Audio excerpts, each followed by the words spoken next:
Next up on the list, we have Wings That Cross Time. Good song. So this is actually one of the more dated songs on this soundtrack, and not just because it's a SNES game, but because this is kind of an adult contemporary jazz track. Like this, I listen to a lot of Michael Bolton, and this like vibe would work really well on one of his records. And it's really weird that like the airship theme is this adult contemporary sax kind of song, and it just completely dates it based upon what else was going on at the time. But it's, you know what? Once again, it's catchy. Robo's theme kind of fits the same bill, I would say. A feeling like that time period, right? Robo's is a little bit more 80s in terms of its feel, but this is like the kind of 90s music that most people don't remember. But like Kenny G, Michael Bolton, the stuff that Delilah plays on her radio show, like that's this kind of stuff. And I actually enjoy that kind of music. I'm the only person I know who does like that kind of music. But I like it too. I'll be honest, I do. All right, right on. I found another. You exist. You are real. Yeah, I freaking grew up on Kenny G, man. My parents loved, especially his Christmas album. They play it every year. Yeah, so I dig that kind of stuff, and this fits well into that genre. Once again, really weird for an airship theme, especially if you're used to like the Uematsu airship themes. But hey, it's catchy. I love the melody on this one. I think it's really strong, and I don't know. It's a very unique feeling, especially for airship themes. You don't see stuff like this very often. I loved it. I think I rated it like number 13 total. Yeah, if Michael Bolton, Kenny G, and Delilah were all in the Epoch together, this would be their soundtrack, and it would work so well. Had it at 29, and this is actually probably one of my lesser favorite airship soundtracks of all time in RPGs, to be honest. But the one thing I like about it is if you listen to the song long enough, there's a certain point at which it kind of completely changes, and it's really surprising. And it's like I don't think I knew that the first time I played the game. I think I had to listen to the song. I was like, whoa, didn't know this was in there. Never spent too much time in the ship, apparently.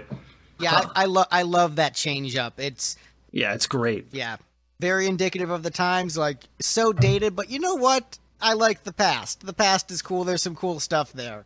You can enjoy stuff from the past and from the present day. Yeah. All right. Next up on the list, we have Boss Battle Theme 2. Yeah. So this I think is way better than Boss Theme 1. Personally, I think this is. Oh, I disagree. All right. Yeah, we'll get to Boss Theme 1 when we get to it, but I'll just talk about this one now. I think this is catchy, melodic, epic. I'm feeling the tension. There's a sense of heroism I like in my boss themes. I don't want it to just be completely a sense of despair and chaos, because, you know, I'm playing as the good guy. I want to believe the hero has a chance. And so this, you know, it has sort of that balance between despair, energy, and heroism, and that's why it really works for me. And it's just, for me, it's more melodically pleasing than the other boss theme. So I enjoy the melody in this one quite a bit. You know, humming along to it. You know, imagining fighting Azala, you know, in the Tyranno, you know, at his palace, her palace. Sorry, Azala's a girl. I always forget that. But I don't know. It's a catchy tune. I dig it.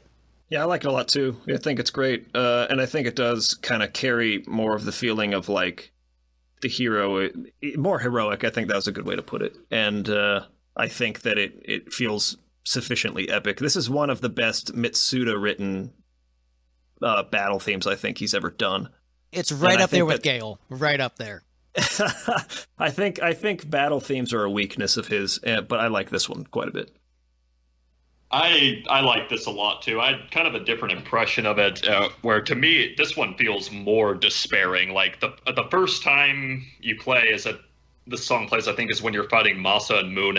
Yeah, I think so. And it's like that's the first time you really get a different boss fight. And to me, that was just it felt like the boss itself was like belting out this song that's like, you are not getting past me, dude. I'm not like these other guys you just stomped all over. And To me, it's just a really intense theme. It's like the song itself is like part of the boss and fighting back against you.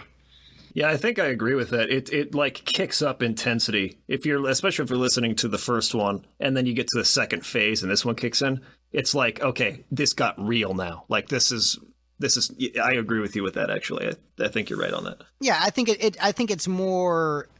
I think the reason why it works better for me is just it's more melodic than the other one. So it is more intense and it does make you feel more dire, but I think the fact that it has a stronger melody makes it feel more heroic to me.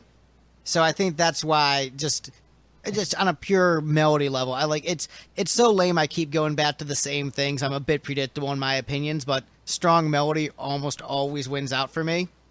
Mm-hmm. And so this one has a really strong, catchy, hummable melody, and that's why I elevate it so high. But next up on the list, a little bit more atmospheric, but I still think this one has a great melody too. Zeal Palace. Great, creepy song, makes you uncomfortable. Because, the rest of the time you're exploring Zeal, it's this very upbeat, kind of mystical, happy music. But this is like pure on, like, hey, this is a minor key. Stuff is going down. This is a shady place. Like, something is going on under the surface. And that's why it's so great, because you're like, okay, something is wrong. I'd agree with that assessment. It's like, all of the Zeal tracks ranked extremely high on my list. Apparently on everyone's, because we haven't got to many of them yet. But look, it's the best part of the game. Yeah. Most of the tracks are kind of like, it gives you this vibe of a very enlightened people whose troubles are long behind them. But then you find the part with this song, it's like, or are they? Yeah. I mean, it's the Atlantis of this game. Yeah. Pretty much. Yeah, I think that Zeal, of all of the areas, kind of I've talked about it a couple times now, but that strong contrast between super low bass and then that sort of like, they use piano a lot, but just sort of like this upper end sort of repeating sort of phrase with like a really, really deep bass underneath it. And Zeal, almost all the Zeal music has that sort of across the board. And I think that that is sort of like the footprint of the soundtrack too, because Zeal is sort of like the zenith of the story as well. It's like where it all sort of like, it comes down to this is where it starts and ends, I guess, if you're looking at it in terms of time, right? The events that happen there are like what influence everything else, pretty much. So yeah, I just like the whole feel of that area, and this is a super good one. Steve, what do you think about this one? Zeal's Palace. It's somewhere in the middle of stuff that I didn't really care too much for. Yeah, I mean, my big complaint with so much of this soundtrack as listening to the soundtrack is that any given composition is basically two passages that they repeated twice. And it's super repetitive and boring. Which is really interesting that you like the Final Fantasy 1 and 2 soundtracks so much. Or so much more than this one, that there's like that huge gap. Well, there was a lot less of that. Forcing myself to listen to 2 hours of, here's a passage, here's passage 2, here's passage 1 again, and here's passage 2 again. Like, it's a lot more tedious. It's fair. Next up on the list, we have Battle Theme 1. Man, that bass. That is such a bass-driven song. What I'll say about this one is, usually in my JRPG soundtracks, I kind of want my battle themes to follow a lot of tropes. I kind of want predictable battle themes. And this song is so different than most JRPG battle themes, where it's more rock-oriented. It's really all about like a driving bass line and hard-hitting drums, which is not how most JRPG battle themes are, especially the era. So this one stands out like a sore thumb if you're comparing it with stuff from like the Final Fantasy series of the same era. It is a weird battle theme in comparison, but I love it. Absolutely, yeah, absolutely love it. Stands out like a sore thumb. Not what I typically want from a battle theme, but so good. Just there's energy, it's driving. I like the different parts and the movements of it. It's great. Yeah, I don't know what instrument is being used for that panning, like, percussive thing that just goes back and forth in either ear, back and forth. I think it's the synth pad. It's like, but it's like moving back and forth in your ear. Oh, that I believe is just like a weird keyboard sample. Yeah, that gives a lot of dimension to the piece, and I love the way he uses chorus in it as well. Gives like a depth to the overall sound, and then it's really driven by the bass. So I just think it's a really interesting and different sort of like battle theme than what you generally hear in JRPGs, and I like it a lot. I'd agree. It's it wasn't one of my favorites. I ranked it at 35, but yeah, it's definitely unique for a battle theme, and most importantly, it doesn't get old because you hear the battle theme a lot in RPGs. And I mean, I imagine, I have no experience with music composition, but I imagine as a composer for a game, that would be like one of the hardest things you'd have to rack your brain over, is just the main battle theme that plays every time you run into random guys anywhere you go. You're going to be listening to it for hours and hours and hours as a player. And, Mike, you made a good point in your Chrono Cross review of why Gale failed for you and how it was so important that you have to nail that main battle theme. Yep, you're going to hear it a lot. And if you don't like it, then you're not going to like probably 70% of your experience playing the game. Yep. All right, so next up on the list, we have a song that Steve actually liked. Hey, yeah, Confusing Melody. Yeah, Confusing Melody. Steve, tell us why you like this one. Wow, I sure have been talking a lot. Yeah, so I thought this was a really good setup for a song. Like, if this were the intro for a dark metal song, that would be really tremendous. It goes into, what's the one that comes after it? Battle with Magus, and it's a pretty good setup for that. It would be a better setup for an awesome metal song, but like this is a really good start. It's in my top 5. Yeah, this is the piece that plays while you're exploring his castle. Much more atmospheric. It's got that creepy laughter going on in the background. I love that part of it. Yeah, I think this one's laughter arranged correctly in the soundtrack too, and that like they don't repeat it a bunch. So in the game, it loops for a while, presumably, since you're exploring the castle. Oh, this loops for a while. Right. I'm glad they didn't do that in the soundtrack, because if this looped for like 3 minutes, that would be awful. But as it was just like, what, a little over a minute kind of thing? I think the trick with you listening to the soundtrack, you should have like listened to the first loop and then moved on to the next track. Yeah, but I had no way of knowing on any given track that's way too intensive. Like, I listen to this stuff at work. Right. But yeah, I think as a piece I'm likely to listen to on my own, absolutely not. This is very low on the list when it comes to that. But when it in the context of the game, yeah, it knocks it out of the park. Yep, I feel similarly. Yeah, I ranked it 39. I liked it more than I thought I would, actually, on kind of as I was doing my little tournament and going through all of them. I thought it would rank lower. I don't know. It would depend on my mood when you asked me, I guess, how I feel it fit the part of the game it was composed for. I can definitely feel it was really underwhelming, or like it was really good at defying expectations, just depending on my state of mind. Yeah, I can definitely see that. All right, well, next up on the list, we have, man, this is an A+ great song if you're a jazz nerd like me, Black Omen. Man, I adore this track. What's so weird about this track is that, it starts off as like a very like mellow, jazzy piece, but then the instruments pick up and you get that driving bass line, and you're not usually, it gets like a rock beat behind like a jazz song. That's like a really weird combination you don't really see like ever. But I love the different movements of this tune, and it's both mystical, jazzy, and rock, and helps sum up just like the weird, it probably doesn't fit the Black Omen super well. There's probably, but man, just as a musical piece, this is rad. I dig it. That's basically where I'm at. Is like Black Omen. I don't know, but I like listening to the song a lot. I think it's really really well composed. it moves in a lot of really interesting ways. I like it a lot. Yeah, I liked it a lot too. I cut it. Let's see, number 6 is where I ranked it. It hurt to cut it that early. I remember I was like struggling to justify ways to rank it higher.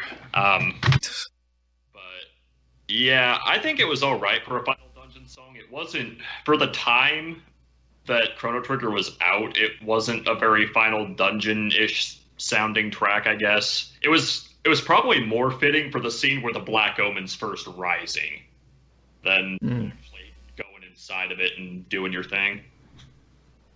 Well, next up on the list, we have the last battle. So as we're talking about Endgame, this is the last battle, like final battle with Lavos, like his final form. This one of the 3 Lavos themes is my least favorite, but I totally get it. This is another example of Mitsuda being really into minimalism. Like, I'm going to only use 2 chords and layer a bunch of stuff on those 2 alternating chords. And so it works. Even though I like the other Lavos themes better, I completely understand its purpose, and it really works in the sense of giving you fighting something alien and it not following like a really traditional melodic strong structure.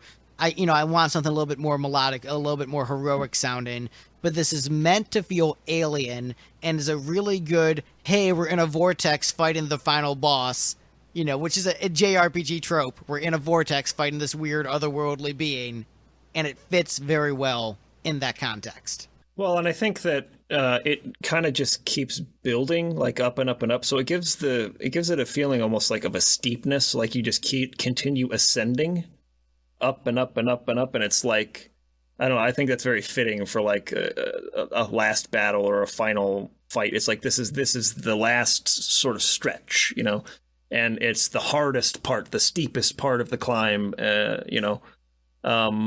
and I think the song just continues to feel like it's moving in an upward direction, like building and building and building and building up. So I felt like it worked for that reason. I feel like what I want to say about this track is I'd probably like it more if World Revolution wasn't right before it. And I think that's the trick. Well, I don't want to talk about that track too much. I'll talk to it when we get to it. But I think that's what hurt it, was that it was following World Revolution.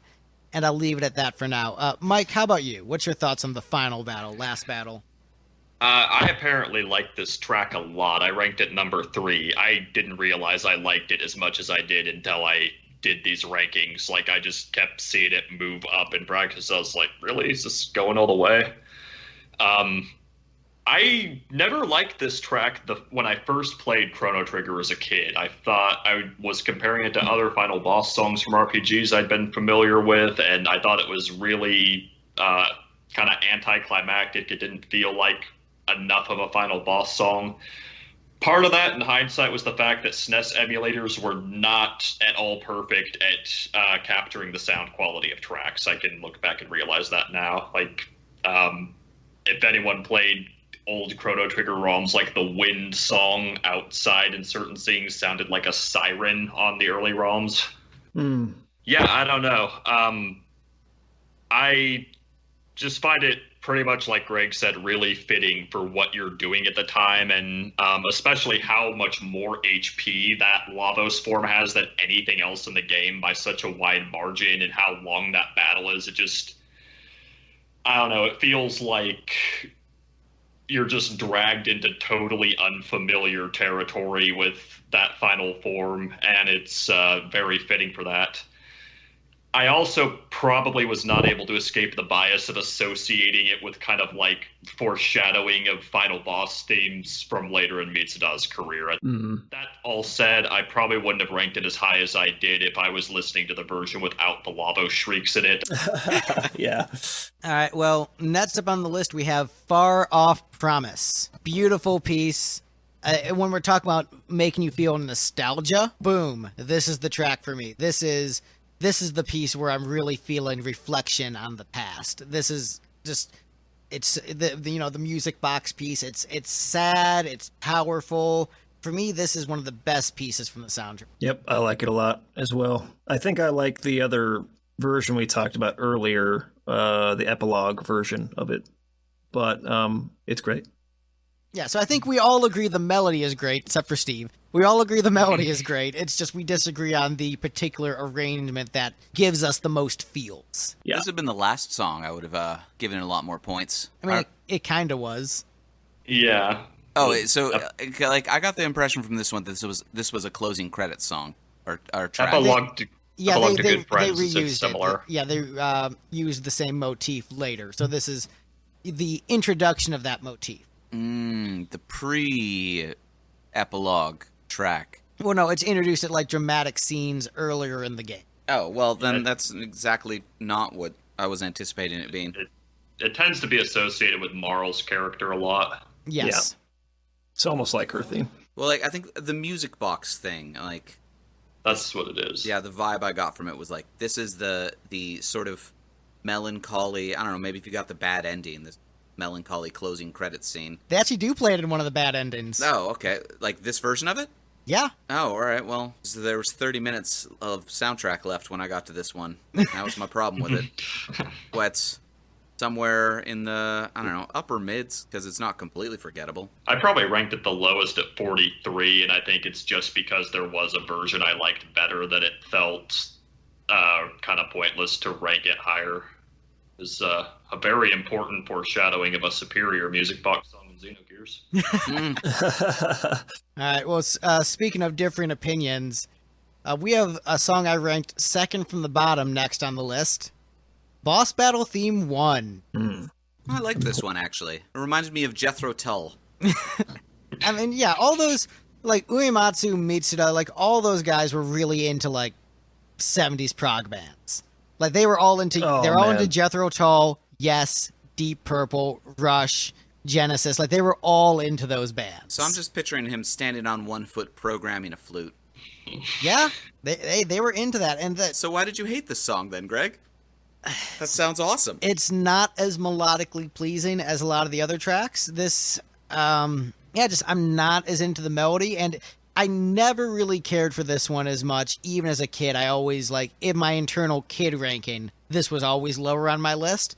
And I'm just like, oh, this isn't that good of a boss theme, because I'm comparing it to the boss theme from Final Fantasy VII, and Final Fantasy IV, and Final Fantasy VI, which maybe has the best, like, you know, as much as I rag on Final Fantasy VI sometimes, that boss theme in 6 is maybe the best boss battle theme in a video game, period. But this track, just the melody just didn't grab me, and I know it's a different composer. It's not Uematsu or Mitsuda, and it doesn't... I still like it, because I've listened to these soundtrack for so many years where I still like it. It's just, it frustrates me, and I want it to be something other than it is, but I still recognize it's good. I just like it a lot less than the other pieces. Yeah, it's my favorite one by far in terms of battle themes in this game. And I think that maybe the technical side of it is part of the reason why. I remember when I was doing my Chrono Trigger medley, when I was recording my medley and learning how to play a lot of these songs, this one was really tough because the it's not an arpeggio, but I don't know what else to call it. There's like constantly, almost throughout the entire thing, there's this really fast-moving, complex sort of like a phrase that sort of sits behind it. And I just love the intensity of that particular movement. I think it really drives the whole thing. It makes it feel extremely urgent and dangerous. And I don't know, like that is probably my favorite aspect to it. The actual melody that sits on top of it, the dun dun dun dun dun dun dun, that's all right. It's not like the strongest melody ever, and I could see why someone who's very who really looks for melody, strong melody, wouldn't like it as much as some of the other JRPG boss battle themes of like the Final Fantasy series. Yeah, I would say that same kind of movement you're talking about is in the Final Fantasy VII boss theme. Like, it has that same kind of movement going on throughout it, but there's a stronger melody. It's not nearly as cool, and it's not nearly as technical. I've learned how to play both. Yeah, it's not I've learned nearly how as to play technical. both on guitar. I've learned how to play both on guitar, and this particular phrase that they have going on in here is, to me, just like super, super cool. Like, it's just... When you play that riff alone on its own, like it's just I don't know. It just sounds freaking sweet. I love it. And it just really drives the whole song for me. And I feel like that this song, of almost all of them, except for Boss Battle Theme 2, has like the highest sense of urgency and danger, which is what I really like in battle themes. So, And Mike, what were your thoughts on this one? I ranked it kind of in the middle at 27. I'd say I liked it more than most boss themes in RPGs. Is a little more interesting and unique. For the record, I think Night of Fire from Xenogears is the best normal boss song. It's not just because I like Xenogears a whole lot. But I don't know how to explain this, but the one thing that's unique about this song to me is I feel like it absorbs the sound effects of the fights really well. I really can't.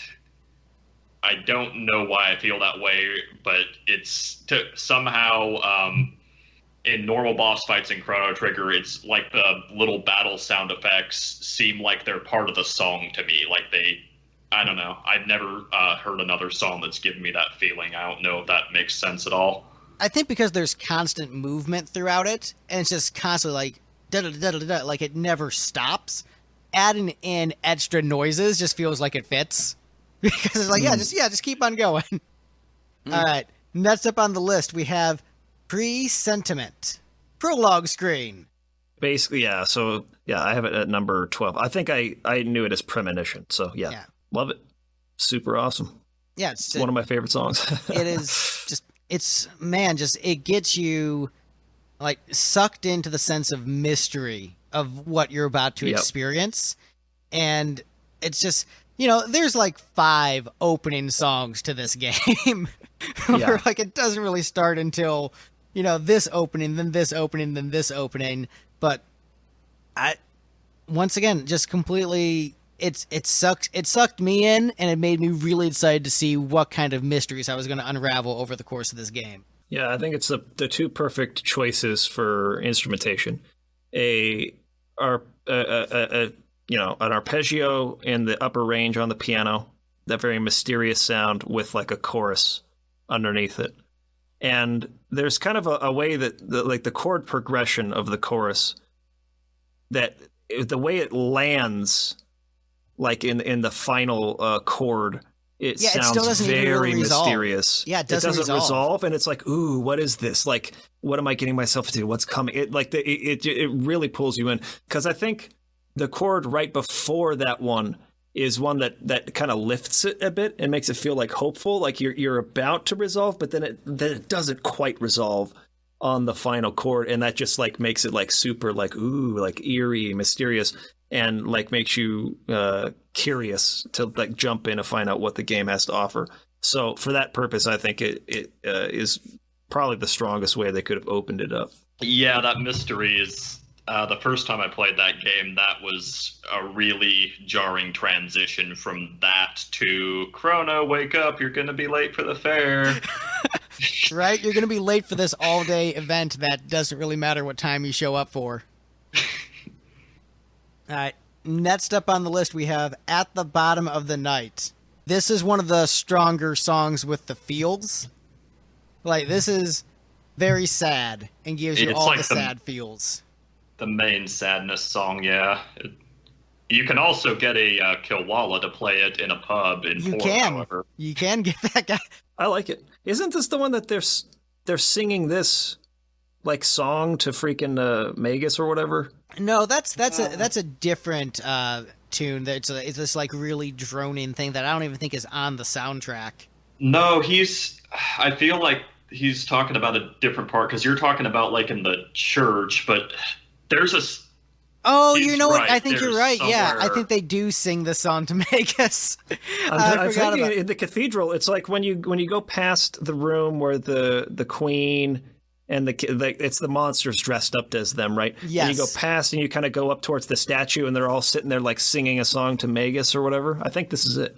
Yeah, they use that, and it's also, I think they use this in the campfire scene before you go and rescue Luca's mom. I think it's played in that campfire scene also. Just, used a few different times throughout the game, but just very powerful, emotive piece, strong melody. And this is one of the ones where I think in terms of like making me feel raw emotion, this is one of the best pieces on the soundtrack. Yeah, it's good.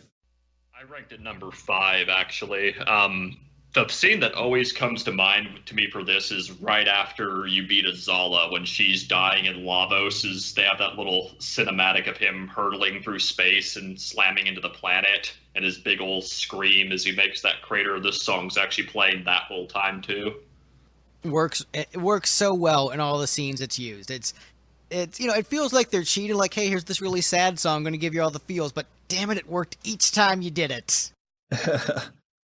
Next up on the list, we have Morning Sunlight. Ooh, is this a top 10 for me? And not quite no, top it's number 10. 17 for me. Pretty high. The thing is, it's really hard to disassociate this with the piece that immediately follows it. But, it's a really great prelude. Chrono, wake up. It works really well. It's super tropey. But you know what? I like that trope. And it's a catchy little piece. It's kind of just the same thing over and over again. But it ties so well into the track it leads into after that, where I have to give it props. When we talk about tropes, I think that there are certain things that fall into genre conventions that you use the word trope and it's like, ooh, that's a bad thing because they repeat that so much that it's lame or whatever. I like a lot of tropes because, I don't necessarily think they're lame. I can see how someone who's not a fan of the genre would think it's lame, but I think it's fine. Cliche is the key distinction. There's you could say the cliches. same thing. You could say the same thing about freaking guitar solos in like 70s and 80s rock music. Like, yeah, they fell out of fashion. One of them had it. I enjoy that stuff, but it did fall out of fashion. But the point is that just because something you see something commonly in a genre, I think that it doesn't necessarily mean that it's a cliche or a trope to the point of where it's just like stupid. Like the idea of dawn or waking up or starting a journey, I think makes complete sense because it's the beginning of the journey. It's the start. The dawn rises, the sun comes up, we're getting ready to start. It's like, I don't know. I don't agree in this particular instance that waking up and starting a game is like a lame or stupid way to start something, because that's how you start every day of your life. That's how you start anything. But this particular piece of music, it really has that sense of new beginnings, like the start of something. Like it's soft and it's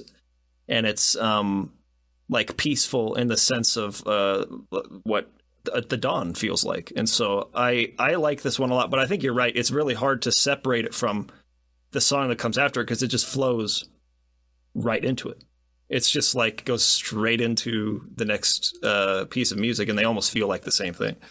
And what I'll say as far as like talking about tropes and where this falls in tropes, I'll say as far as a video game where it's a very soft beginning and there's not like crazy action right at the beginning, like for, taking out platformers or wherever, just as far as RPGs go, there's usually like a big action sequence or something that gets you sucked in right away. As far as RPGs where there's not like this big spectacle at the beginning, Chrono Trigger is by far easily. I think that big action scene at the beginning is kind of a hallmark of Final Fantasies. It doesn't tend to happen as much in other kinds of games. But yeah, on this one, I ranked it 57, but that it's not really that I dislike it.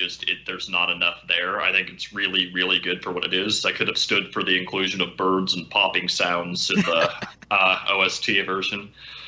On tropes, I don't know. I wouldn't even go as far as like appraising this as a trope. I mean, teenage boys sleep in a lot. Mm-hmm. Like really quiet ones who play with swords and only have one friend. The cat, I guess. That's just a realistic scenario that this sleeping in, and his mom's like, "Hey, dude, you're gonna miss this thing that you said you were gonna do today. Do you want to wake up?"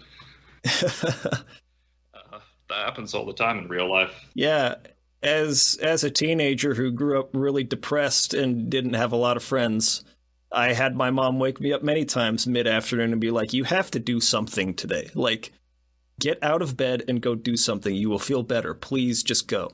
And yeah, like, I don't know. It's something that happens in nature. It's realistic.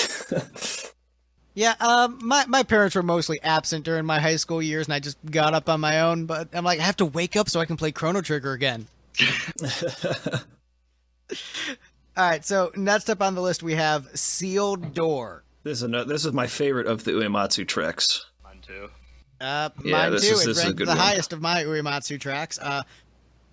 Man, just replaying Chrono Trigger, and I haven't played in like 4 or 5 years. This music, when you're listening to it and you're reading all of Balthazar's notes, oh man, does this like piece hit you hard with emotion, and just like the bleakness of turning off that new for the final time so he can rest in eternal slumber. Like, man, it's this a really strong melody on its own, great piece on its own, but for that particular scene, just next level. Really great. I couldn't agree with that more. Yeah, my replay I did about 4 years ago, that scene too was like, it stood out to me most in the whole game. Like, actually, when I think of Chrono Trigger now, that is the scene that immediately comes to mind. Yeah, it's a scene that like maybe just resonated with me most on the most recent playthrough, and I absolutely remembered it from previous times, but just, man, everything clicked that time for me. And a very strong piece, very melancholy, sad, fits the mood, great melody. Look, Uematsu is a master. This is a soundtrack that was blessed with, arguably 2 of the greatest video game composers of all time.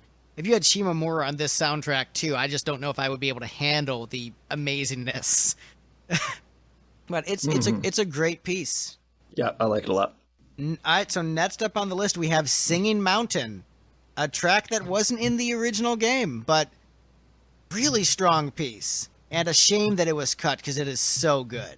I ranked this one 13th overall. Yeah, I liked it a lot too. It's hard to see why they didn't include it. It would have been so perfect when you're climbing up the mountain to revive Chrono. Would have been so perfect. Yes. There. And yes. it makes... I've been fine with it on Mount Woe. I don't think it would have worked as well on Mount Woe, but because this is such a weird, it's melancholy, but still mixes in major and minor really well, where there's still it's minor but not sad. There's a sense of beauty to it, and it makes sense in terms thematically as you're trying to revive your deceased friend, and just this whirlwind of emotions you feel throughout the piece as you're climbing this snowy mountain. A lot of the instrumentation lends itself to sort of that icy cold feel, so I don't understand why they decided to just go with wind instead of this track. Yeah, I agree with that. It had a very obvious spot in the game, and if this was a bad track, I'd get it more. If this song sucked, I'm yeah, I see why you cut it, but this is so good where I'm just confused. It feels strange. It's hard to understand why they would do that. Could it have been just for lack of space on the ROM itself, maybe? I think it was on the original cartridge. I think it was Okay. there. They just didn't use it for whatever reason. All right, I do see the end of the list, so we are approaching the top. Next up on the list, we have Lavos' theme. Great theme. Yeah, I'm not normally into this kind of villain theme. I'm not normally into a villain like Lavos, where it's just kind of a cosmic horror thing.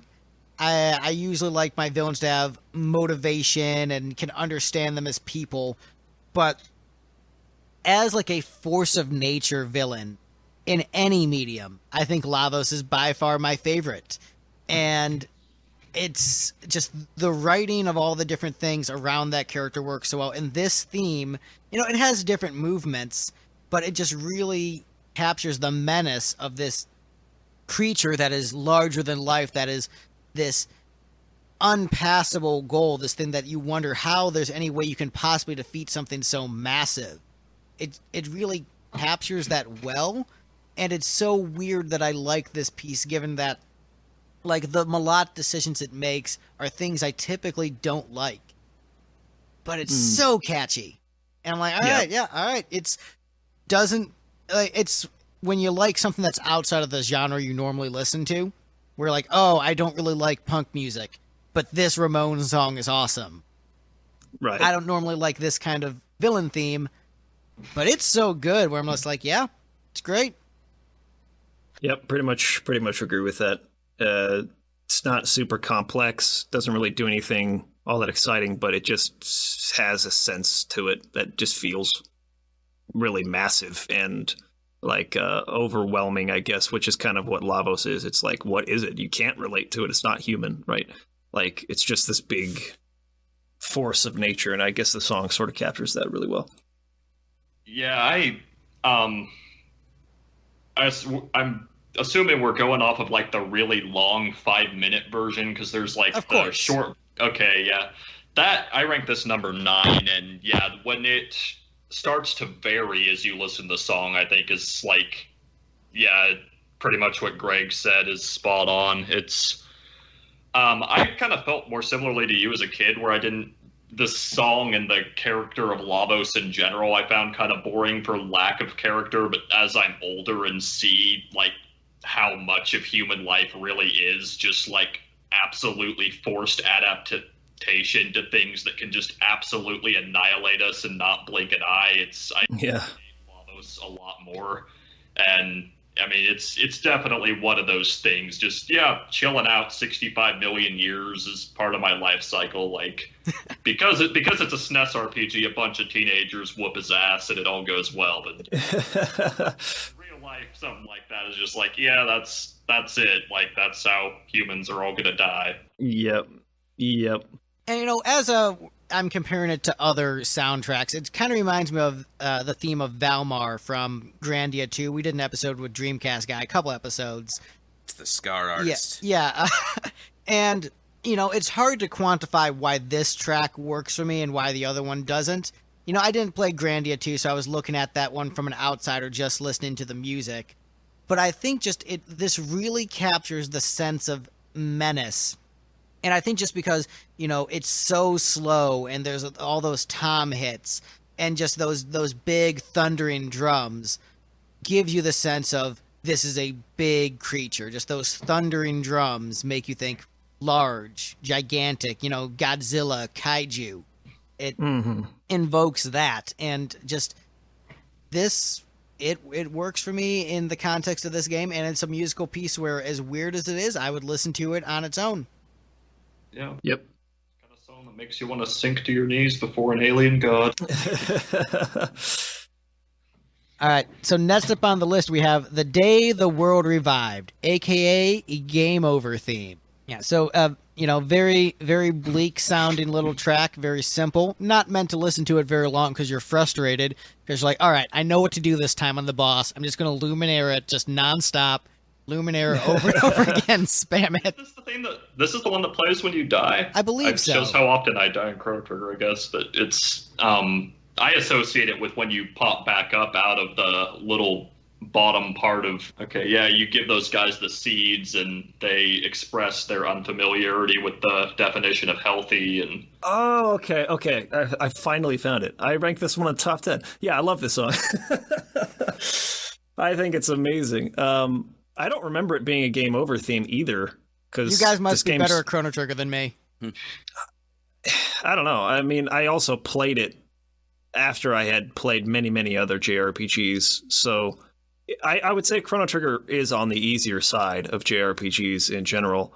But, this piece is another one that I feel like sort of like fits that mold of just like the musical identity of the game.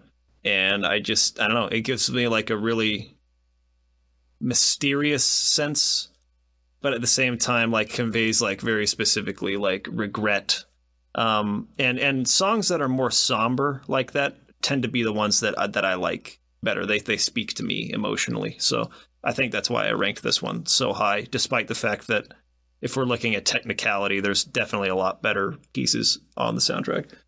I ranked it at 16, and I like it a lot. It's a very simple piece. I wish I could remember more spots in the game where it plays, to be honest, because Yeah. my association with it is I feel like it's a track that would play like right after some climax for a particular part of the story when you're kind of like back in a peaceful setting and recovering, Mm-hmm. trying to figure out what to do next, and which makes me wonder if it plays like right after the fall of Zeal.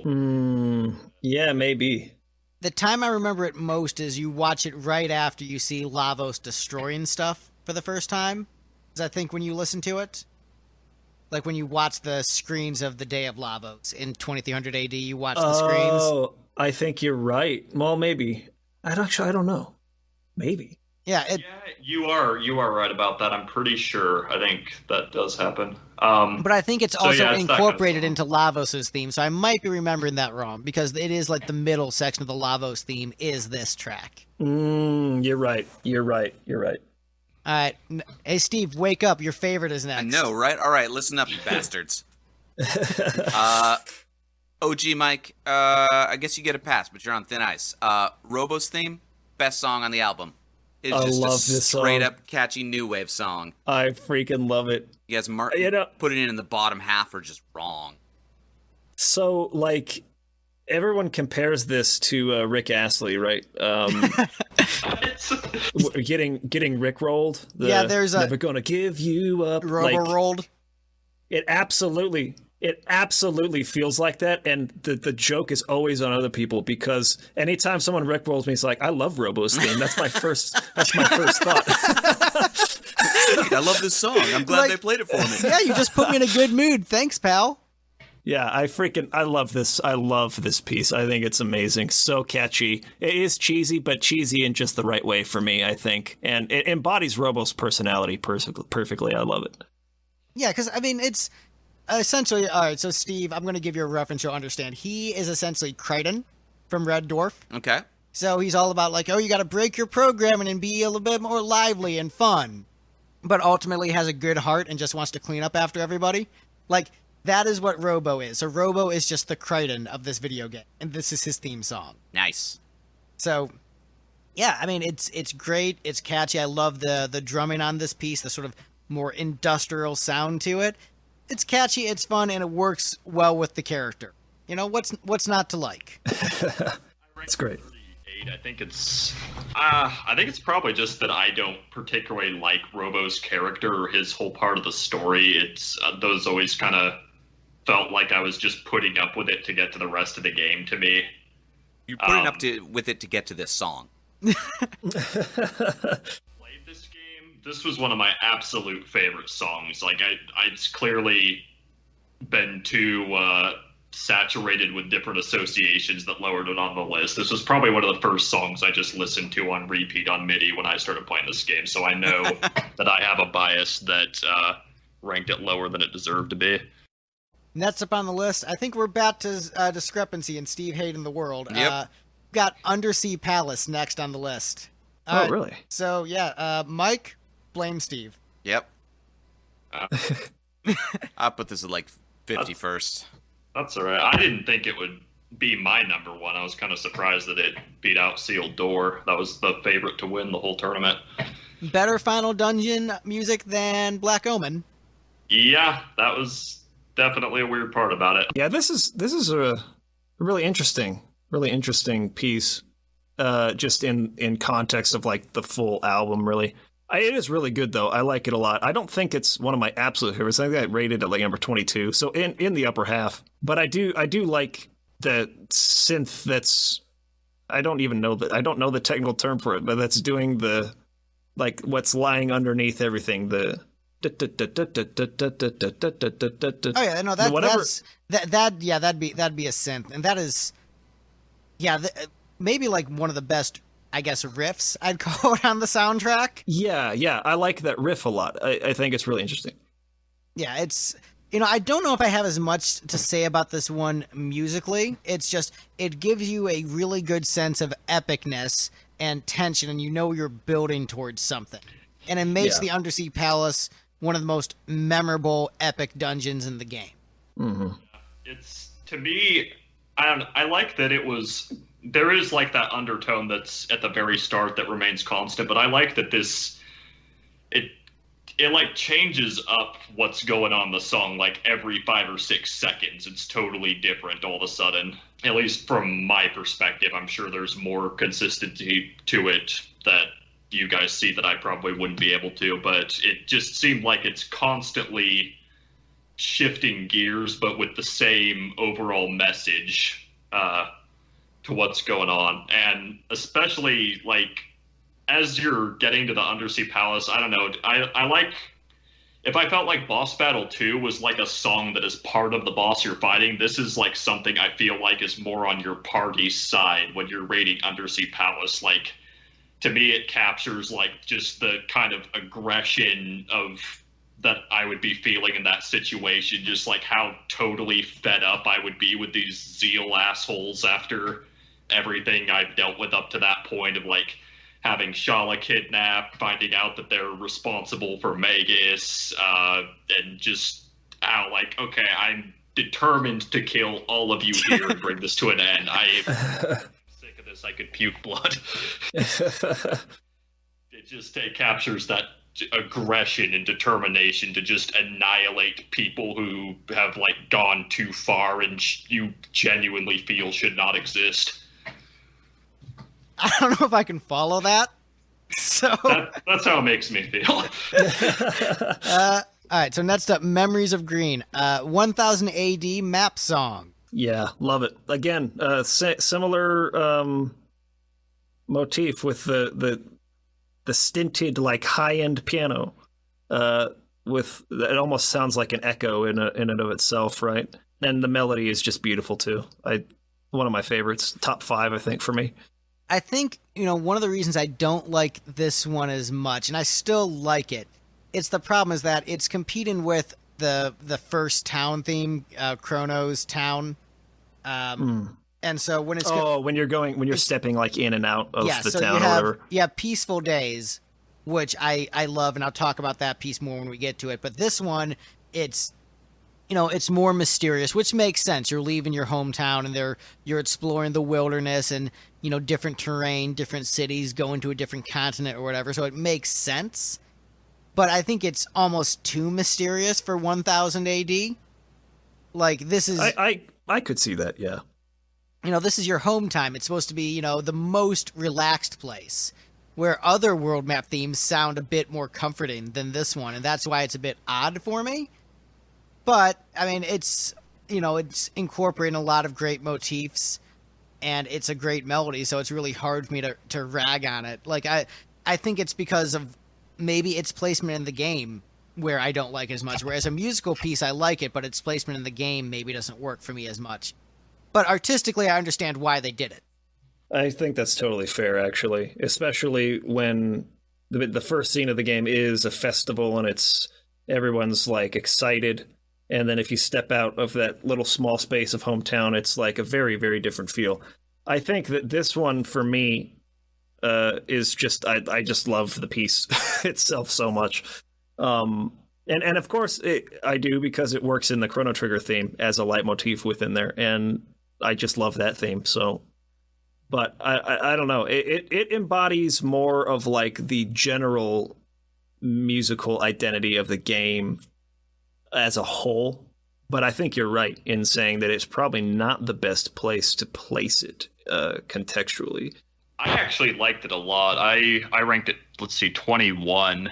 I think it was really cool where it was, just because I'm not used to having that in an overworld song, and I remember how like unexpected that was when I first hopped out of Truce Village and got this. That was like, it's really mysterious song for the least mysterious place in the game.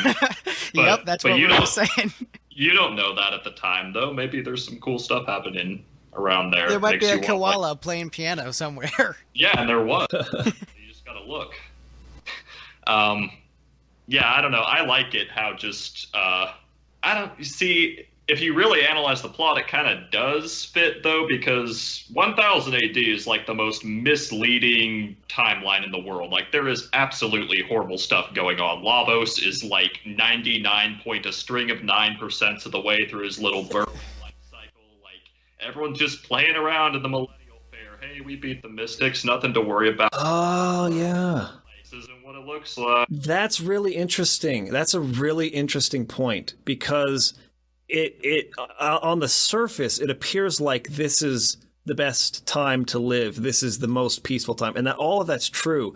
But like, there is something really nefarious about the fact that it's almost like world destruction time, and these people might not be there, but like what they're all celebrating and living their lives, and nobody knows what's boiling under the surface. It's misleading. This piece is totally misleading because it's not going to last. That's a really good point. That's actually a really brilliant point. It makes me like this piece a lot more. So yeah, you sold me. Sold me completely on. And also, if you think about like the political situation where Guardia is gonna execute people over minor infractions, and then knowing that the poor revolution's coming in 20 years, yeah, that's fair. This, you know what, I was wrong. But hey, you know who is usually wrong about this soundtrack? Steve. Yep, you're all wrong about this next song. Next up is Wind Scene. Song is Ooh. unpleasant to listen to. I rank this right above Memories of Green on my list, too. Number 20. Yeah, This one's number 4. Steve ranked this at the very bottom. This is the only one I didn't actually listen to all the way through. It is so shrill and unpleasant. So I just could not disagree more. When I very briefly got persuaded by my more musically inclined friends to try to learn keyboard, this is the only song I learned how to play.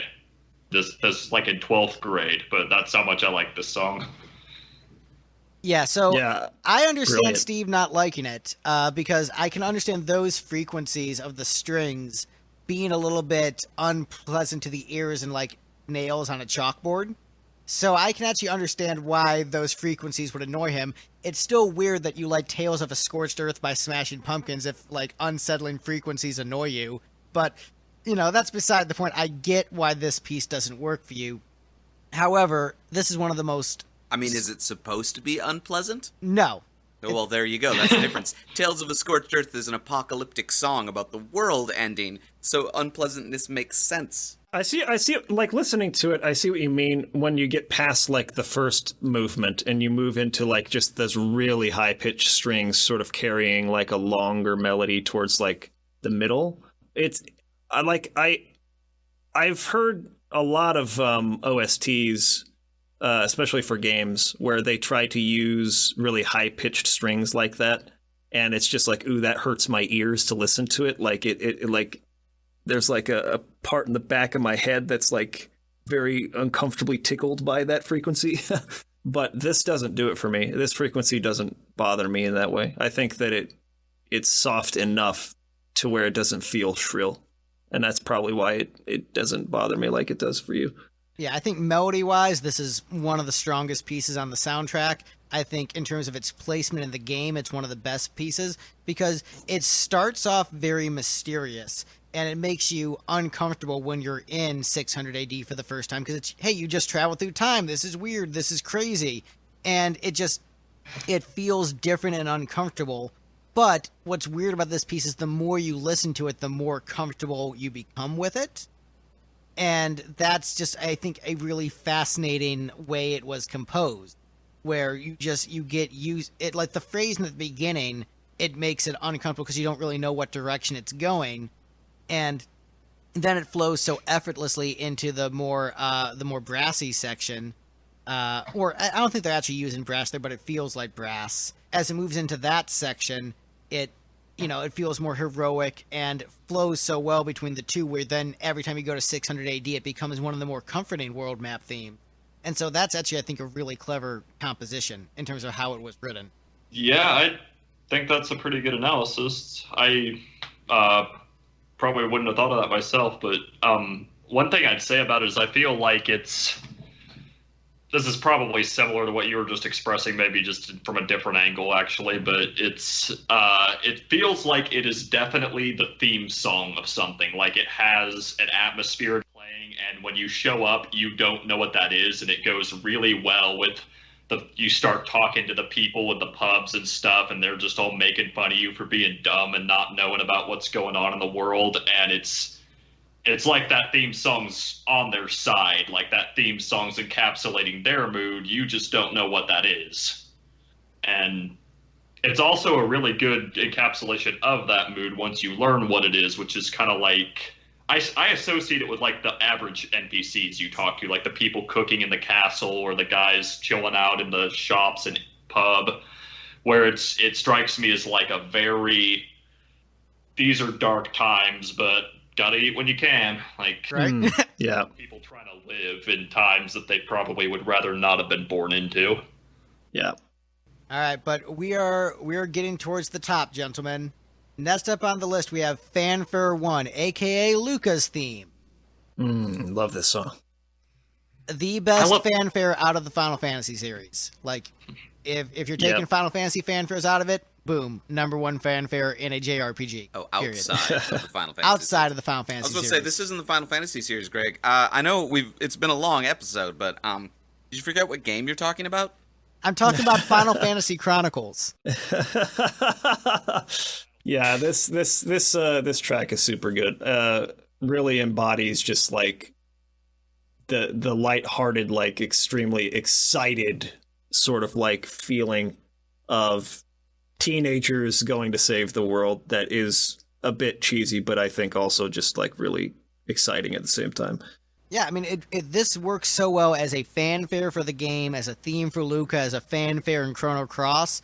It's just a really great, exuberant melody, extremely catchy, and the fact that it is on par and on the same level with the Final Fantasy fanfare, which is so iconic. The fact that it competes and doesn't slouch at all, it is just right on that same level, like, is so impressive. Like, this was Mitsuda showing, like, hey, I can play with the big boys and do just as well as them. I ranked this 44 somehow, but I actually really like it.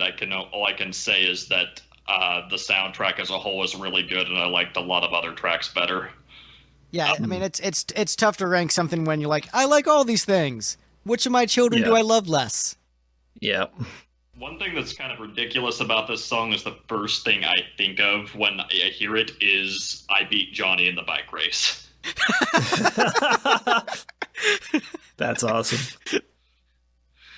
All right, so next up on the list, we have Courage and Pride, Guardia Castle. This I often pair with Figaro Castle from Final Fantasy VI. I consider them to be very similar pieces.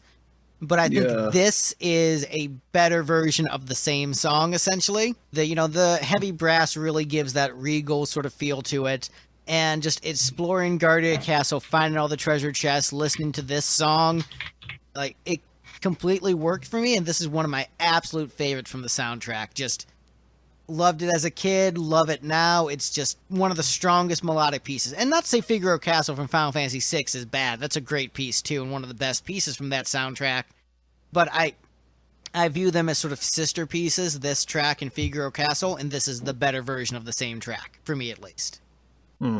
I could see that. I associate it, which it's another Mitsuda piece, but to me it kind of foreshadows, actually look at what that track's called. Traces Left from a Warrior's Dreams from Xenogears. It's the song of the Yggdrasil. Yeah. I'll have to go Super back good. and listen to that. It's been way too long since I've revisited the Xenogears soundtrack. Good stuff. All right, we are in the top 10, finally. Next up on the list, we have Guardia Millennial Fair. Love this song. Yeah, I mean, this I is... ranked it 48. What? Yeah, I don't know. I just, it's a little, I don't know. Just a little Everybody too hates town upbeat for me. themes, apparently. Or everybody hates good town themes. So wait, you like this one, Steve? Yeah, I've had this one. Oh, yeah, you had Courage and Pride up really high, too. That was their number 2. Yeah, Courage and Pride is a good melody. Where do I have Millennial Fair? Oh, yeah, okay, so this one's like, I have it just after Robogang Johnny. It was a little bit long, but it's a solid town theme. It sounds like what town themes should sound like in the early game, where the town is a pleasant and happy place before the bad guy shows up and ruins everything. Yeah, did you enjoy the Millennial Fair when you played the game? I mean, I did get to fight a giant robot and steal a dude's lunch several times. Guardian Fair never gets ruined by the bad guys. That party never ends, despite the urgency of everyone telling you that it's going to. Nice. I think this is the first place on the soundtrack. It's not. I don't think it's the only one, but where they bring in that choral like "ha," and I freaking love that. Yeah, this is such a great start to the game. Like, exploring the Millennial Fair, where the game isn't like shoving you into the plot right away. You're just getting to explore and have fun, but it feels very natural. Like, you just want to check out all the stuff going on at the fair. Like, it's such a great start to this story, which becomes so epic. But as a piece, it really does capture the feeling of a fun fair. But also, when it goes into the little pan flute section, I think that really works because it's a bit softer and tender, and works really well in the context of viewing it as a date with Marl, where, you know, you've got this lively excitement, but then as you get into that section, there's a little bit more, you know, romance and sweetness to it, which works really well with your main character going on a date with the leading lady. So that's a really, really clever addition to the piece. Yeah. Yeah, that's the part I actually liked of it. I think the rest of it I didn't care for, but I'm not saying I dislike the song. It's just not on the upper tier of my tracks. Anyone else find the Millennial Fair kind of creepy as the game went on? Time I went back there, it's just like, oh, yep, I'm learning everything about the backstory of this world and all the horrors of it. You guys are just still chilling out here, huh? Still having a good time? All right. It just gets really strange to me. It's like I don't know, it has a very eerie vibe as the game goes on and you learn more about the world and see these people from the start of the game just playing around still like nothing's wrong. The dude in the Tent of Horrors is definitely creepy because I think they mentioned him in the Kingdom of Zeal, and just like, who is this guy? More Steinbeckler. Yeah. Any guys there with Melchior too.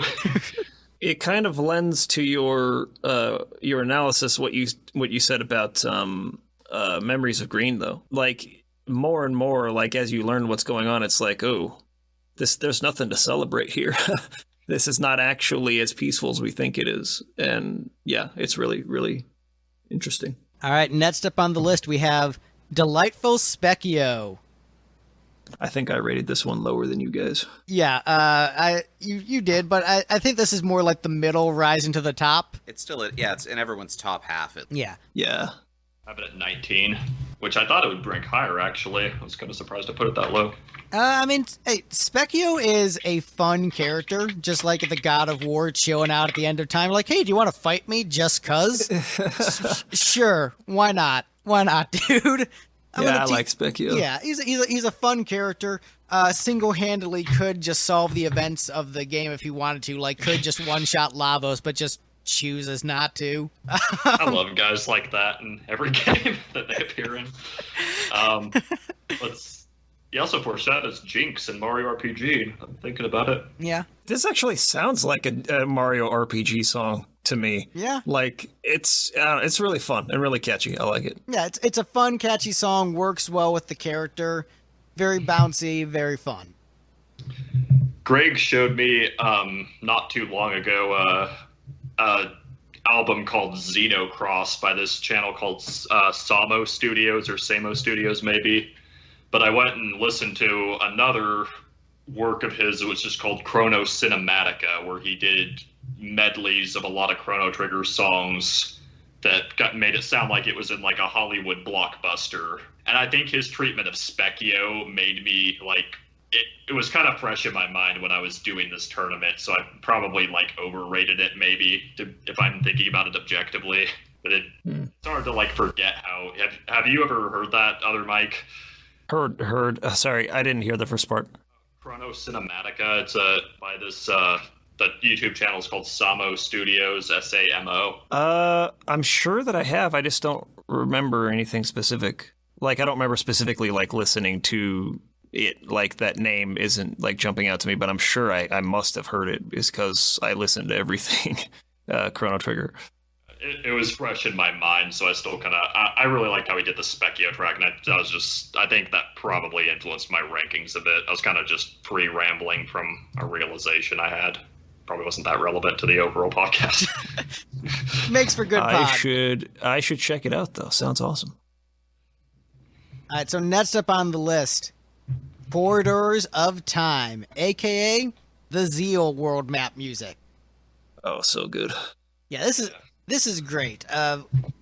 Really fascinating from a composition standpoint because it's utilizing a lot of like Middle Eastern scales, phrases, and motifs, but it's a lot more melodic than that music will usually go for, and it's still like incorporating a lot of like Western chords on top of those scales. So it's this weird hodgepodge of the two, and it works really well because it gives it the sense of being foreign and different, which is what you want from Zeal. But you don't want to tie it to a specific time and place because they really wanted to make a culture that felt unique and unlike anything that we can relate to. So it would have been really easy to just make it like, oh, here's the Middle East equivalent, or here's the China equivalent, or Ireland, or like to go with a specific culture. But the way the music blends these different things in a way that's never really been done before helps give Zeal a very unique vibe culturally. And that's why this piece is so strong. On top of having just a great melody and being a great composition, it really succeeds in that respect. Yeah, this is another one that I would put in the same class of what I was talking about with Donkey Kong in terms of its mix and the sense of space and really nice reverb and just very, very well produced overall. Probably one of the strongest in terms of mixing on the whole album. And not album, but soundtrack. And I agree with everything you said. Yeah, we all know Zeal's the best part of the game. I mean, come on. Yeah. Yeah, it's especially since most of your guys know Magic and it's like a magician supremacist organization up in Zeal. It's kind of like, I don't know, it has sort of this vibe to it, like, since you're one of the chosen ones by their standards, when you go up there, there's almost like a temptation, like, yeah, you made it. You could live here and be accepted by the coolest place that ever existed. I don't know, it has just that vibe of, like, an end of history kind of vibe. Like, this is the best it's ever gonna get, and yeah, peak. Chill out and sleep all day and play around with magic, and we don't have to do anything. Yeah, peak civilization. Awesome. All right, next up on the list we have Brink of Time, aka End of Time song. Oh, that's number 5 for me. I mean, once again, another very jazzy piece from this soundtrack. Mitsuda, obviously a big jazz guy in terms of his influences. You know, it's the End of Time is, in terms of like making sense in the game, kind of doesn't. Like, where did Jasper get his 1920 style clothes? Why is there a lamppost and bricks there? Like, it makes no sense, but it's so damn cool. And so this is just a cool song for that cool area. Like, doesn't make any sense, but it's cool. So yeah, it probably was Specchio who, you know, put all the bricks there and the lamppost gave Jasper his cool new clothes. Like, all right, are you ready to listen to soft jazz for all of eternity? I mean, I guess I don't really have a choice, do I? Yeah, it's nothing really to add. Amazing. Top 5. I love it. Specchio, he's some way beyond Lavos Cosmic B. He probably didn't interfere because he didn't really care if people got wiped out. He's got bigger stuff going on. That's probably true. Specchio, man. Do you think he put that bucket there with the portal to Lavos just like, oh, in case if you ever get tired of hanging out in my place? Yeah, you know what? Yes. So, next up on the list, and we're, you know, talking about first town themes. One of the best first town themes in a video game ever, period. Peaceful Days. Mm-hmm. Like, this is the epitome of a great first town theme. Like, my goodness, the melodies, the atmosphere of this piece just suck you into this nature of just like, this is your hometown, this is peaceful, this is where you live and you're happy about it. It's so good. Like, incredibly catchy melodically, but in terms of capturing the essence of a first town, like, the bar is set with this piece. I agree. Best town theme ever. Like, Ranked at number 54. Wow. What? Really? And you have respect for First Town themes, Mike. You and I have discussed First Town themes on many occasions. Yeah, I don't know. I don't feel like you're wrong. I feel like you're too right. Like, okay, I get it. This is like a nice little place to live. Just settle down. All right. So, Steve, as a critique of First Town themes, you didn't like the town themes in Final Fantasy 1 and 2. Nope. How I like does the this? ones even less in Grandia. How does this town theme stack up? Is this? This was a good town theme. It conveyed the idea that, shit hadn't hit the fan yet. So, is this the best town theme you've heard I mean, of the soundtracks we've done? okay, yeah, probably. I was gonna say the town theme in King's Quest V is probably still the best town theme, but I listened to that. I'm going to disagree with you. I went out of my way and sought it out. No. But, that's great. That's great.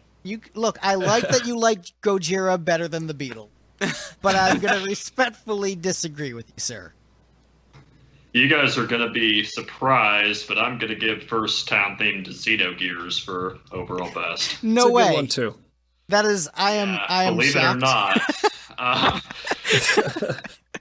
saw that it is actually kind of like an adaptation of the Millennial Fair song more than Peaceful Days, but yeah. I mean, like Xenogears the does have a whole great song. First Town theme, and is also great for how horrifying that First Town quickly becomes.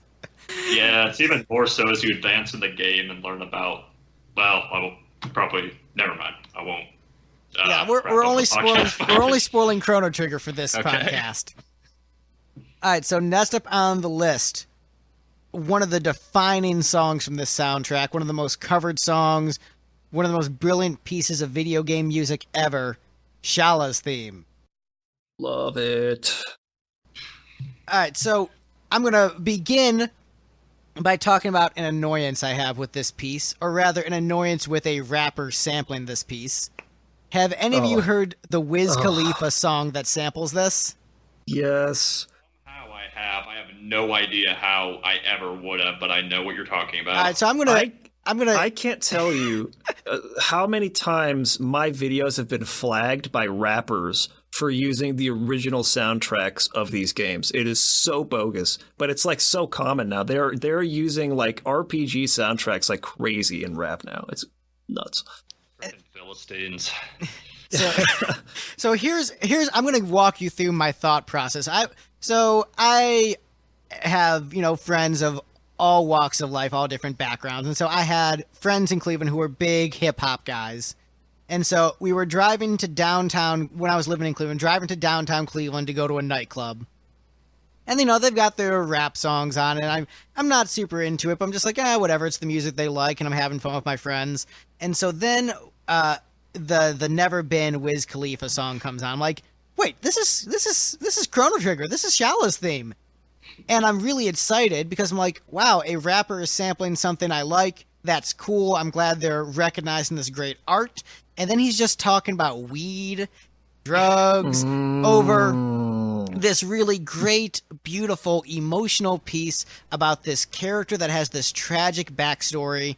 And, Mike, I don't know if you remember this comment I made on your YouTube channel probably a couple years ago at this point about how I had some stuff go down with my family and my sister and have a really close bond with my sister because of it, and I'm very protective of her. And so, Yeah, I do remember that.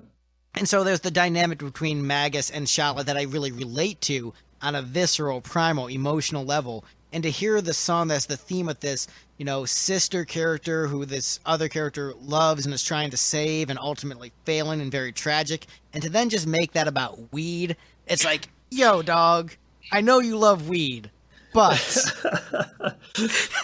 Yeah, that's wrong, man. That's wrong. If there was cannabis in the world of Chrono Trigger, everyone living in Zeal would be sitting around smoking that shit all day. That's very true. It's not a bad point. She'd be a little more productive. She wouldn't overindulge, but she'd smoke. That- Like, it would just be what everyone did. You're That's- right. That's a fair point. But, talking about the piece itself, once again, it's a blending of Middle Eastern music with Western music, done very well. Great melody, very emotive. Just great build throughout. Just each individual component leads into the net so well. It's a great piece. I've already talked about it a bit, so I'll let you guys chat. Well, I think somebody had said earlier in the conversation that there was one of the tracks that led them to like try and learn it on the piano or whatever. This was the first song I ever tried to learn on piano. My buddy and I we were making a game in RPG Maker or something like that, and imported this track into our game that we were making, and we were like, dude, this is so good, and we just went over to the piano and just like basically learned how to play it. I don't know, it's one of the few, not one of the few, there's been many tracks from RPG soundtracks that have made me go like, I want to learn how to play that, whether on the piano or the guitar or whatever. But this was the first one that I can remember strongly being like, I need to learn how to play this. Like, I want to, when I go to friends' houses and they have a piano in their house, I want to be able to play this on the piano to like impress people. I don't know. It's just very, again, embodies the musical identity of the game, that mysterious feeling that you get in so many of the tracks, and the strong contrast between the low and the high end. So I love it. Yeah, it's as far as its role in the game goes, I think it's probably the best character. Oh well, musically, it's my favorite character theme. I ranked it number 4. But as far as most fitting to the characters as well, they all fit pretty well. But Shauna is an interesting character. It's amazing how good that game was at making you care about her, given how late she showed up, how few scenes she's actually in, and the fact you never get to play as her. It's I don't know, she had more subtleties to her personality than like Robo or Ayla, so that had to be encapsulated in her theme song, and successfully were, as far as I'm concerned. Frog, I guess, maybe was a guy with a theme song that had more subtleties to personality, but he was pretty overt in his self-expression. Shala had kind of more layers of personality to her and internal conflict. And arguably, she might be the most important character in the lore of this universe other than Lavos. Like, a really crucial, essential character and a great character theme. And so glad that rappers have decided that this is a great hook to talk about weed over. Less glad that they flag people's videos out of unawareness of the cultural origins of their source material. All right, so we're in the top 4. Next up on the list, World Revolution. Now, when we're talking about songs that, we're learning to play from the Chrono Trigger soundtrack, this was the one I went to, where I'm like, all right, this track is sweet. This is a final boss theme. I am all about it. The way it has the motifs of the previous Lavos theme in this track, but also has that really epic build with the brass in the middle of it. It is the Lavos theme, but more heroic. And it's like, we're going to change the world. We're starting a revolution. We're taking down the old order and bringing in the new. It's just such a great final boss theme. And then it's followed by a final boss theme that I don't like as much musically, which makes sense for the final form. It makes sense that it's more alien and less heroic.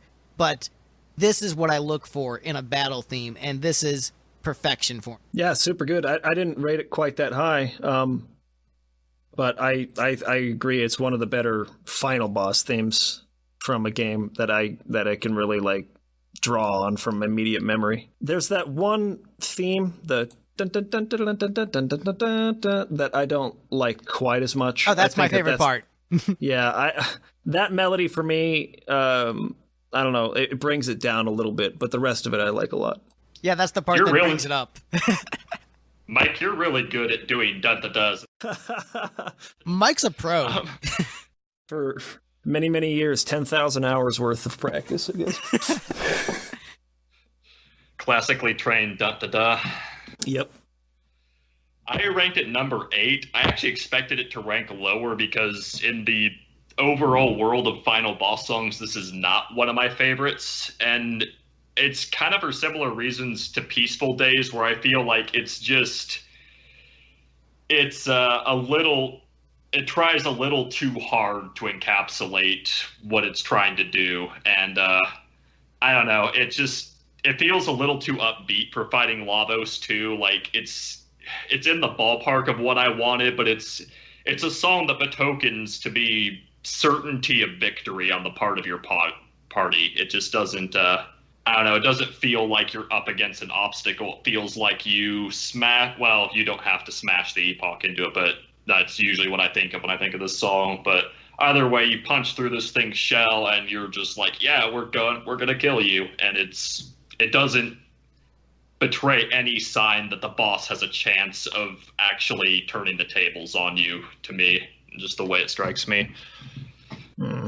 Yeah, this definitely feels less dire. Like, yeah, no, we're here to kick ass. We're going to win. So that's what I feel from it. But as a guy who's like full on shonen, I'm like, yeah, all right, let's do it.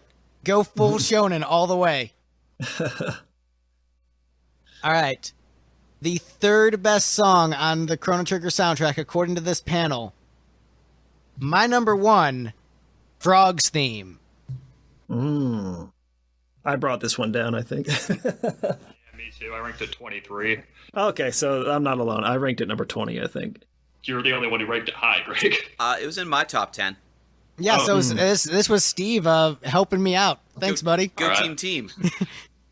I have absolutely nothing to add from any sort of like analysis on this. I cannot put my finger on why I don't like this theme more than I do, because it seems to be in everybody's top 10, I guess, except for Mike and I. But and it's really song good. Rubs Mike's the wrong way. I guess so. I mean, because I there's nothing wrong with it. I cannot put my finger on. It's just a subjective thing. That melody, for whatever reason, just doesn't quite resonate with me the same way as with other people. But it's really good. As weird as it is to fully agree with something that was that vague, I do fully agree.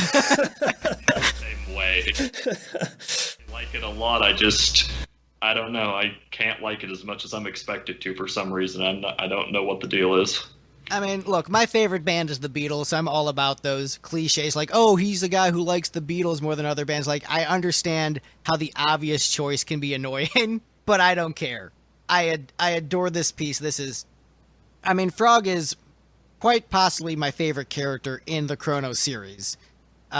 He's just incredibly heroic and arguably the main character of this game. Like, in terms of arcs, you could make a very strong case that Frog is like the glue holding together the party. And, he is such a great, well-developed character, and this theme is so heroic, catchy, and it works very well as like a Middle Ages knight, how much of it is emphasizing brass, but then the focus on the pan flute thing, that's the part I like. Yeah, and that's my favorite part. And that melody, it's because it's pan flute, which isn't really like a common instrument for like a knight of that era, it gives you the sense of him being a little bit off because he's a frog, he's not human. And so it gives that little twist on it where it's like, yes, you're shorter, you might be a little bit weaker because of your transformation, but you are still a hero. And so it is a hero through the awkwardness. His lack of confidence too, right? Yes. Like the character's lack of confidence in himself, I think is really, that's a really like strong choice to use the pan flute there instead of the trumpet, because the trumpet or a brass instrument is so much stronger and more confident, I think. And like the melody itself is a very confident, heroic theme, but using that particular instrument sort of gives us the nuance of that character, like the subtlety of how he doubts himself. And so I agree with that a lot. But he's the character with the chosen, with the legendary sword. He's the one fighting the evil wizard. And, if you don't revive Chrono, like, who is the main character of that party? Who's keeping everyone together? It's probably Frog. Luca's, I think maybe also could fit into that role. Well, I guess that actually does happen, though, right? I mean, like, Chrono does die, and who holds the team together? I would actually argue that Marl does at that point. She's the one that kind of, like, is especially pushing them towards, like, finding him again, right? She's very personally. I can could definitely see him of just kind of being like, okay, well, he's dead, and accepting it if she hadn't been in the picture. Yeah. She kind of like drives them forward to like make sure they don't give up on him, right? Yeah.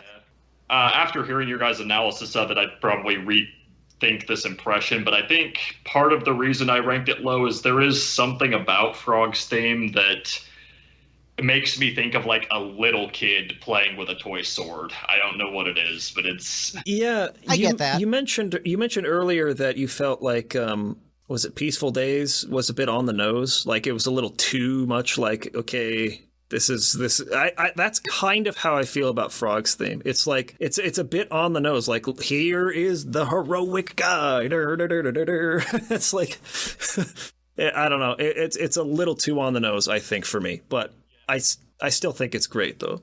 Yeah, me too. So speaking of great character themes, this one actually tied with another song, with our number 2 song, but lost the tie. Battle with Magus. Next on the list. Theme. Really good theme. Once again, interesting because this is a very Japanese kind of melody throughout, but the bombast is very much European. So it's once again, it's the blending of different cultures to make something really unique sounding. Ordinarily, I'm not as into like something this brass heavy for a theme like this, but just it's somehow the pieces work together for a really memorable, great theme that even Steve liked. Yep.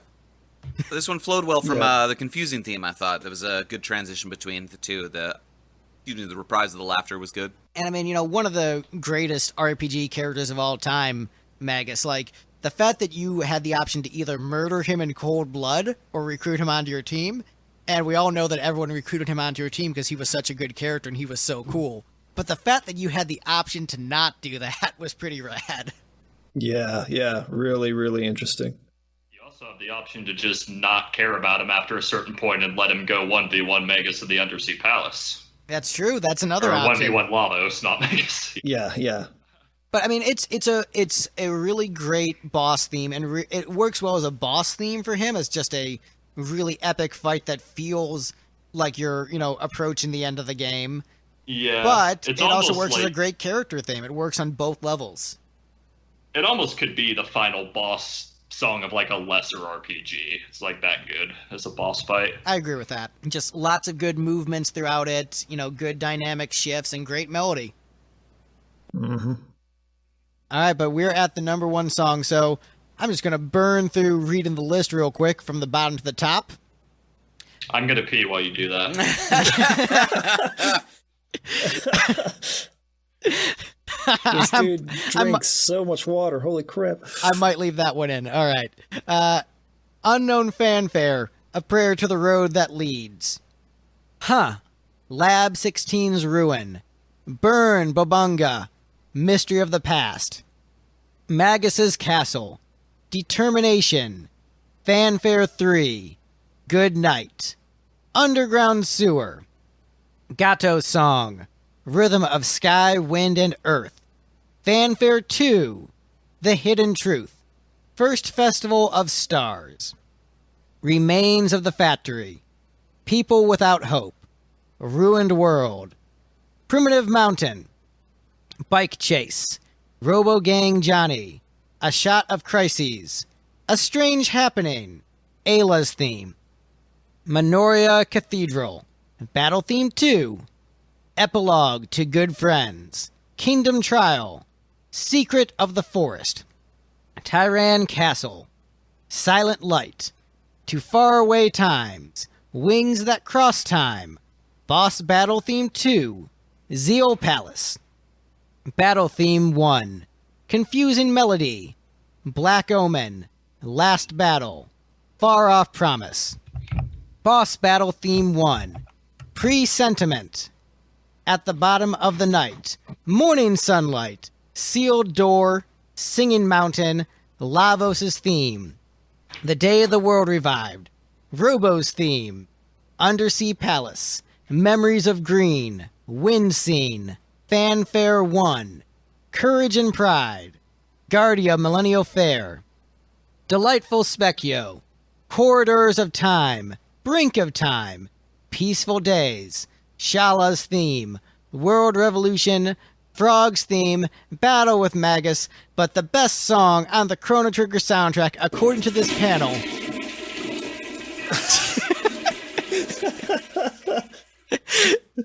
is the main theme, Chrono Trigger.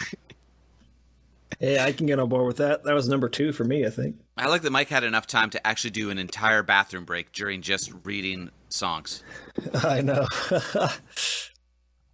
Yeah, this, I mean, what I think you covered it so perfectly in your Chrono Trigger review where I don't think there's much more I can add to that, but just the enthusiasm felt by Mitsuda being allowed to compose for the first time and just, his exuberance and excitement being captured into the piece.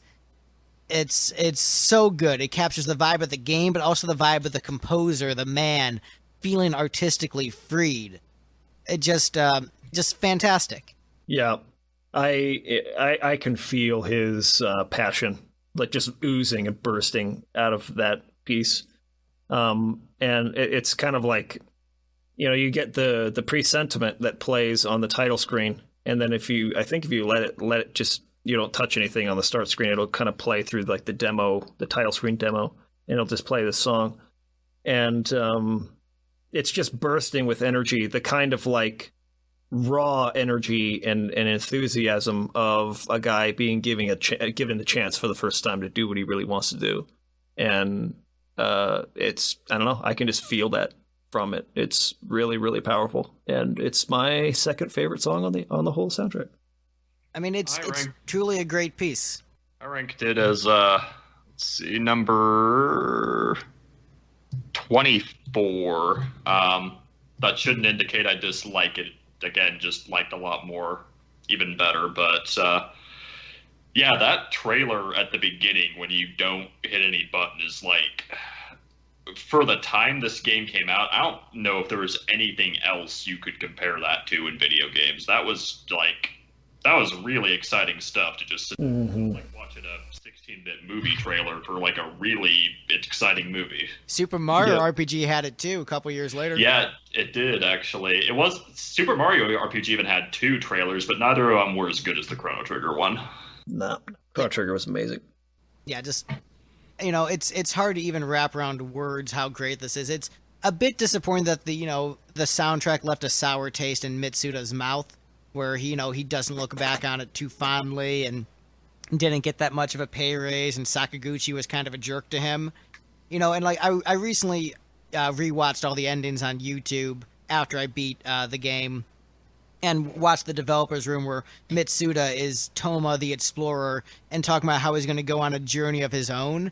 And you can tell that this entire experience of this soundtrack like was a journey just for him, and him realizing at the end of it, you know what, maybe Square isn't the place for me, maybe I need to make my own path.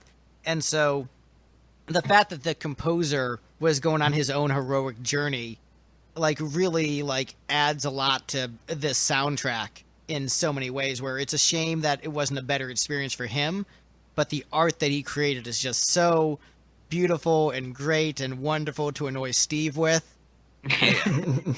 Like it's one of my top video game soundtracks of all time, but I do, I'm so glad I listened to this with Steve, because noticing the chinks in the armor made me appreciate it more, and like noticing like, yeah, okay, this part is a bit too repetitive. I can see why someone wouldn't like that. I could see why you wouldn't like this. Like, to me, all those things make sense, where I still love it and I adore it, but I understand why someone wouldn't. But for me, it hits the right notes. It is the perfect soundtrack for a perfect game, where I honestly don't really have any complaints with it. It hits the right notes twice.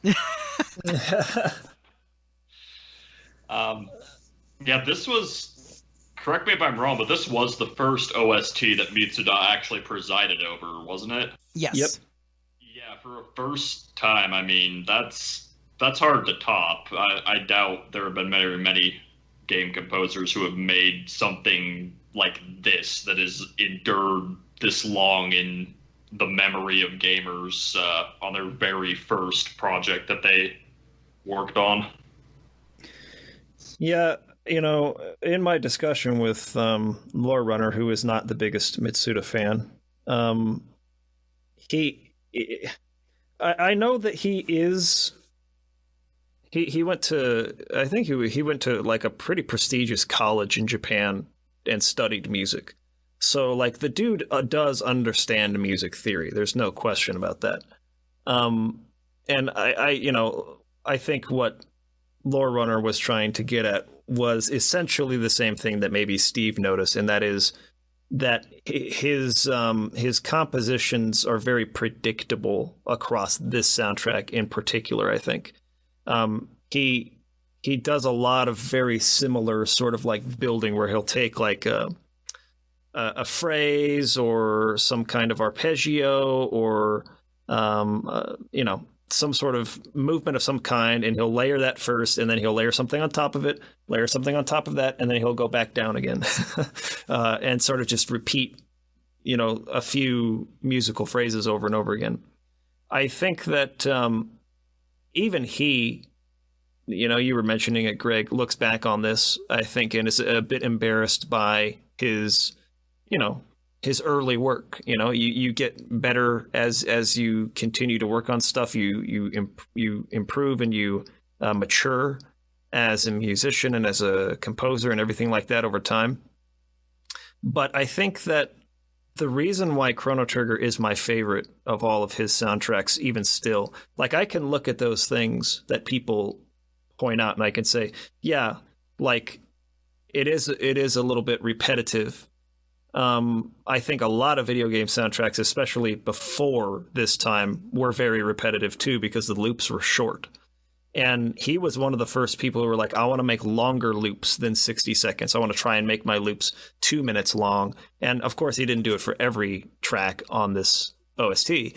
But I guess the point I'm driving at is that what I get from this soundtrack that I don't get from some of his later ones is just the pure burst of emotion, how emotive and how like lasting the melodies of Chrono Trigger are for me.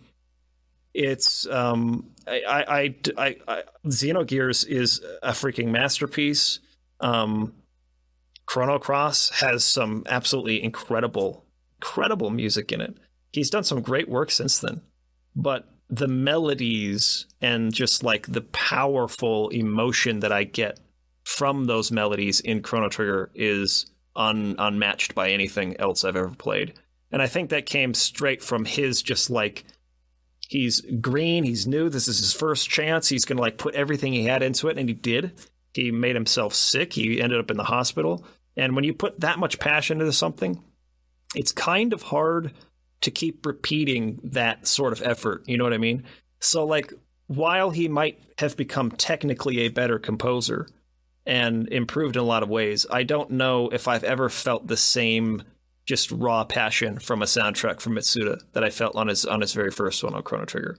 And that to me is what really elevates it for me. How much of that do you think is necessarily from this being his first big break versus the fact that, I mean, when I think of Mitsuda's the RPG soundtracks I'm familiar with him were Xenosaga 1, Gears, Chrono Cross, and Chrono Trigger, and it seems like aside from Chrono Trigger, the games he composes for are very melancholic or dark in some way. Mm-hmm. Chrono Trigger is almost the only medium that would allow for that kind of explosion of energy. It would have been very out of place in most of the other things he's worked on. Yeah, like Frog's theme inside of Xenogears. I think that like that's also part of his personality, though. He seems to be a person, and I think that's actually where he's at his best, is when he's writing that sort of like dark, melancholy, sad type of music. And so there isn't as much contrast in feeling in some of the other stuff that he's composed for sure. But I don't know. I think that like there were certainly places in almost all RPGs from Square where they tried to like write some silliness into it, right? They were like, even in Xenogears, you have like freaking Choo Choo and stuff. You know what I mean? Like, you mean the best character in the game? that whole scene where Choo Choo like blows up huge and starts fighting. It's just some whack stuff. You mean the peak of Xenogears, the best scene in the game? But sure, there's a lot of moments, but overall, Xenogears is a much darker material. So I think you make a really fair point in saying that like the material that they're covering, I guess, like the content of the games was much darker, and so that would be reflected in the music itself. But even then, like, it's not so much about energy as it is about like the emotive power of the melodies themselves. Like, if I compare some of the darker themes here in Chrono Trigger to some of the darker themes in Xenogears, like, I think that Xenogears is arranged better, composed a little better, more complex, maybe more interesting from a technical standpoint, but nothing makes me feel emotion stronger than his music on Chrono Trigger. And that's a completely personal thing. It could have had a lot to do with how I was feeling when I actually played through this game at the time and how inspired I was by the work. But, you know, I try my hardest with the channel that I run to really like look at things from a fresh perspective and an analytical perspective, and not so much just from a what do I think about it. And I usually bounce my ideas off of people and try to like change my opinions. And I don't know, there's just I don't think that Xenogears has the same emotive power from the music alone that Chrono Trigger does. And I think that to me it makes sense that that you can only put in that kind of colossal personal effort into something before you just break down. And you can't do it anymore. You know, he eventually had to leave Square because he just couldn't freaking like function on, you know, a schedule and with deadlines like that. You know, he had to go and take care of himself, take care of his health, and prioritize that a bit more.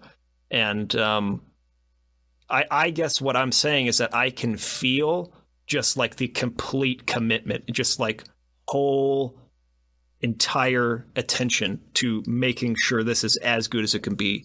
And there's a certain quality, emotive quality that's there that I think trumps the technical mastery that he gains later on in his career.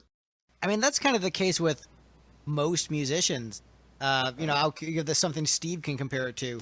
Like, Smashing Pumpkins is probably a technically better band now than it ever was, but you're not going to like those first few albums or those more recent albums as much as Siamese or Melancholy.